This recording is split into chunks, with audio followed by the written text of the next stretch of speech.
Hello, it's John Heaton, and a friend of mine suggested that I start revisiting the Beatles albums because I haven't done them for a while, so I thought, okay, it's not a bad idea.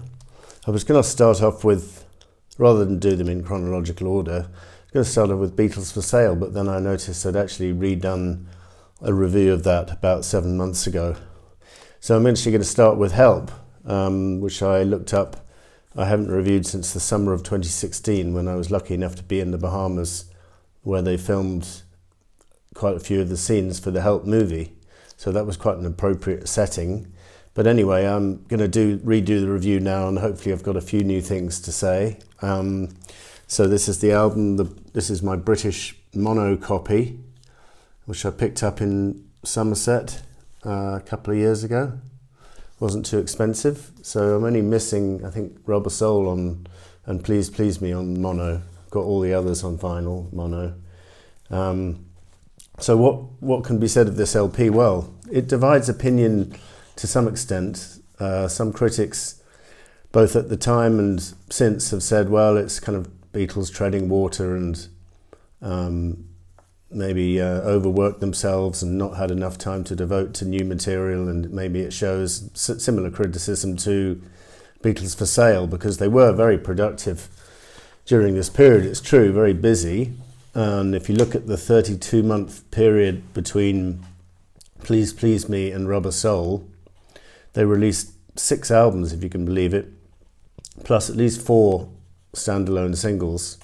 So that works out at one album every 6 months or so, just a bit over that maybe, which is quite incredible really by today's standards, where it's not unusual for a band to spend 2 or 3 years making an album. But those days it was not the case. They were urged to get product out, and that's exactly what they did, and there's hardly a dip in quality. In fact, one can see a progression throughout all of the Beatles work of this period, gradually learning new tricks, etc. And I'll come on to some of those in a minute. It's the last album to feature only cover songs.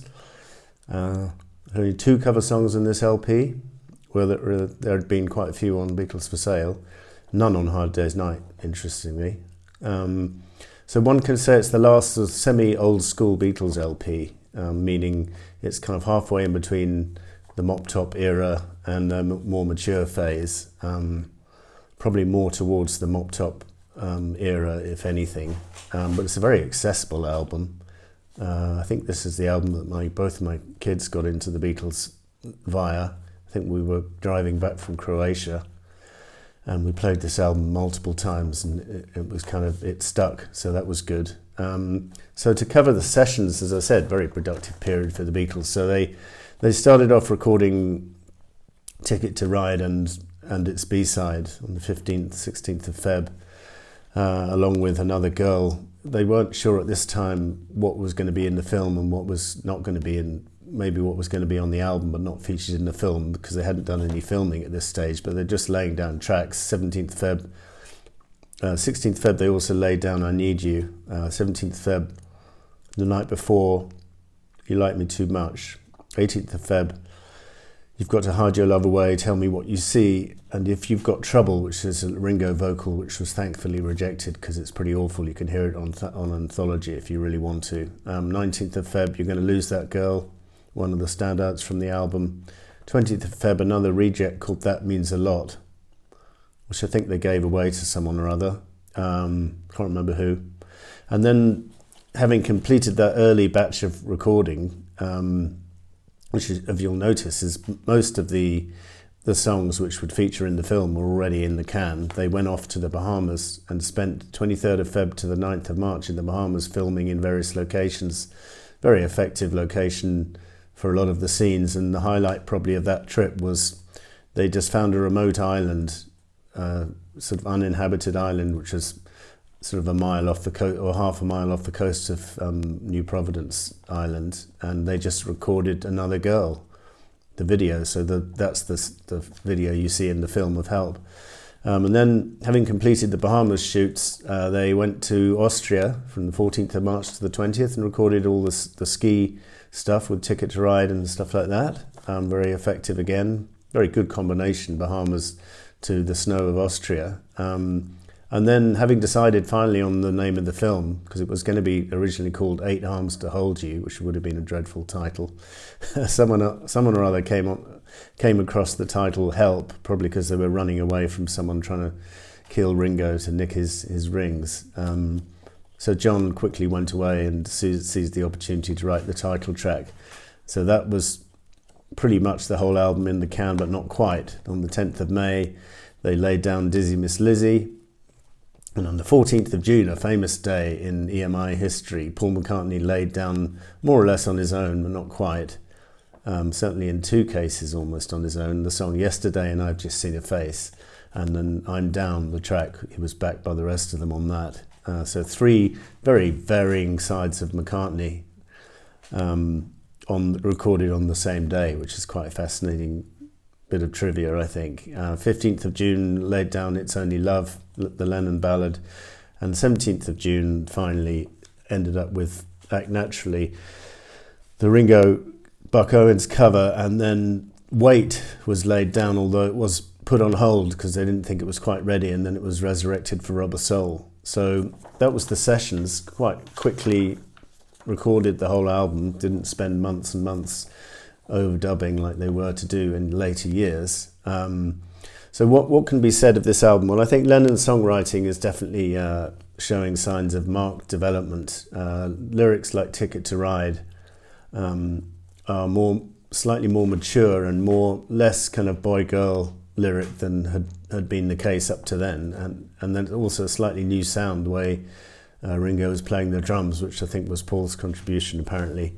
So it's quite a heavy record and very successful song, one of the all-time best singles, no less. And You've Got to Hide Your Love Away was showing Lennon's growing infatuation with Bob Dylan, from wearing the peaked cap in the movie to doing songs like this on acoustic. And I think it was Dylan had taught him that the lyrics actually do matter, and you shouldn't just sing about a third party or a hypothetical romance. You can actually talk about your own experience, and up until then, John had been only doing that in his books, in his own right, and expanded in the works, which would come out the same year as this album actually helped, the second book. So that was nice to see from John. There's a bit of sort of standards Beatles fare, 64, 65 period, which is not too, nothing too new. Like The Night Before from Paul is I wouldn't say it's bog standard Beatles, but it's sort of the period, and but it's nice, and it features John on piano, and it was in the film, filmed on Salisbury Plain, and has a very nice melody from Paul. Nothing wrong with it. You're Going to Lose That Girl is a very strong song from Help, featured in the movie as well, from John, I say, featured in the movie. Another Girl, a little bit vindictive, the lyric from Paul here. He's basically dumping his girlfriend for someone new and just telling her out loud in a song. But musically, it's quite interesting, and I think he did this in concert not so long ago. It's quite rare that he would do a song like that. But as I said, very good video for this song, recorded in the Bahamas. The title track, I think Karen Tyler said that the words are better than the tune. So maybe Lennon was losing interest in fabdom, and he later would say this is a genuine plea for help. And he said they did it too fast to be commercial. Well, I'm not sure would have sounded like slow, probably a bit of a dirge. So I'm quite glad they did it fast. It's not my all-time favourite track, but it's interesting if you compare Help and Ticket to Ride. The lyrics are a little bit more to them than the tracks from the previous year, which were hit singles like 8 Days a Week, #1 in the US, and I Feel Fine. Anyway, so the US album, the UK album was the one I grew up with, and obviously that's the one I'm reviewing now. But if you really want to see what the US did with it, well, it's a bit of a travesty, because they had the movie songs on side one, and then they had a load of boring instrumentals on side two. So every time you hear someone slag off the UK version, just point them to the US version and say, well, this is no better. In fact, it's far worse. Some people are on record saying they think side two of Help is a mess. Well, you're entitled to your opinion, of course, but I think this is where the Beatles intended those songs to go, and I know famously It's Only Love was taken off, was not included in this and put on the first trackside 2 of Rubber Soul, and I've just seen a face. Similarly, the US didn't put it on the Help album and put it on the lead track from Rubber Soul, which makes for a kind of folky Rubber Soul, but it doesn't do much for this album because you only get 7 Beatles tracks on here, whereas on the UK version you get 14. So anyway, I don't want to start another sort of debate on UK versus US and reviewing the UK album. The other thing to say is the emergence of George Harrison on this album, having had no songs on Hard Day's Night and no songs on Beatles for Sale. He'd had one song on With the Beatles and no compositions on Please Please Me. So this was only his second and third song of his career. And whilst the lyrics are still on the facile side, his melodies are beginning to get more infectious and more attractive. So nice chords in I Need You and You Like Me Too Much. It's just that the words leave a bit to be desired. You know, you like me too much and I like you, I really do. Anyway, he was to do better than that in future years. It's Only Love.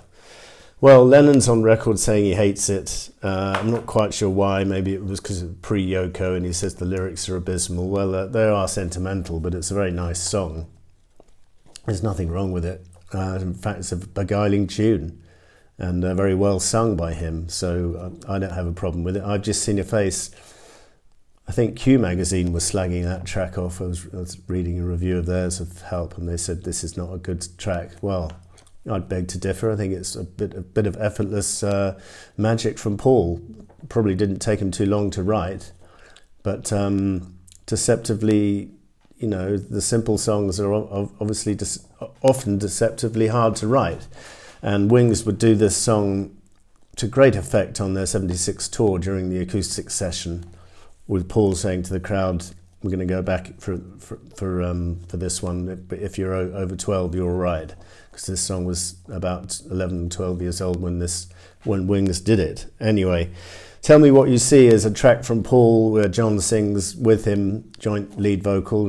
It's quite nice, nothing amazing about it. The two covers, I prefer these covers to. I thought the Carl Perkins covers on Beatles for Sale were a little bit run of the mill and didn't much like the Dr. Feelgood cover of Mr. Moonlight either. But here, I think Dizzy Miss Lizzy, probably its closest counterpart on Beatles for Sale would have been the Rock and Roll Music track. And if push comes to shove, I prefer this Larry Williams song. Lennon sings it very passionately and George's guitar is spot on. And there's a lot of energy in this song. Not everyone loves it, I've read over the years. Plastic Ono Band did this track on Live Peace Toronto 69. Larry Williams would also have two other songs of his covered by the Beatles, Slow Down and Bad Boy, and one song of his covered by Paul solo, She Said Yeah, and one song covered by John solo, Boney Maroney. So that was Larry Williams, who I was reading died in 1980 at the beginning of the year as opposed to the end of the year when John did. So Yesterday is the next thing to talk about. Well, love it or hate it, most people love it, but Cara and Tyler was reading, they're not impressed with this song. They think it's overly sentimental. It's quite a bit of stuff they're not impressed with, if one's honest, but I think I quite like Lennon's remark on Yesterday. So first of all, he's talking about McCartney as a lyricist, and Playboy's saying, when you say Paul doesn't think he's a good lyricist, Lennon says, I don't think he's made an effort to, but I don't think he's incapable. I don't think he's as good as me, but he's certainly not incapable. Hey Jude is a damn good set of lyrics, and I made no contribution to that. A couple of lines he's come up with show indications he's a good lyricist. But he just never took it anywhere. He wrote the lyrics to Yesterday. Although the lyrics don't resolve into any sense, they're good lines. They certainly work. You know what I mean? They're good. But if you read the whole song, it doesn't say anything. You just don't know what happened. She left and he wishes it was yesterday. That much you get. But it doesn't really resolve. So mine didn't used to resolve either. And then later on, when they're doing the track-by-track discussion, when yesterday is mentioned again, Lennon's more generous here. He says, yesterday, well, we all know about yesterday. I've had so much accolade for yesterday. That's Paul's song and Paul's baby. Well done, beautiful. And I never wished I'd written it. There's the story of John and Yoko being in a restaurant in Spain, and the violinist was playing yesterday, and he came up to John and Yoko and got them to sign the violin, and the violinist couldn't understand when John said, I didn't actually write it, it was Paul.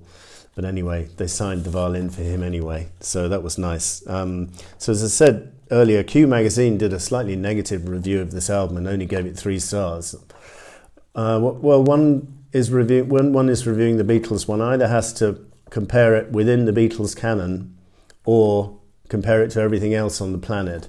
If you're doing the latter, this song is a 5-star album by any standards. If you're doing it strictly within the Beatles canon, maybe it's a 4-star album. But Q gave it 3 and they actually said, by anyone else's standards, this would be transcendent.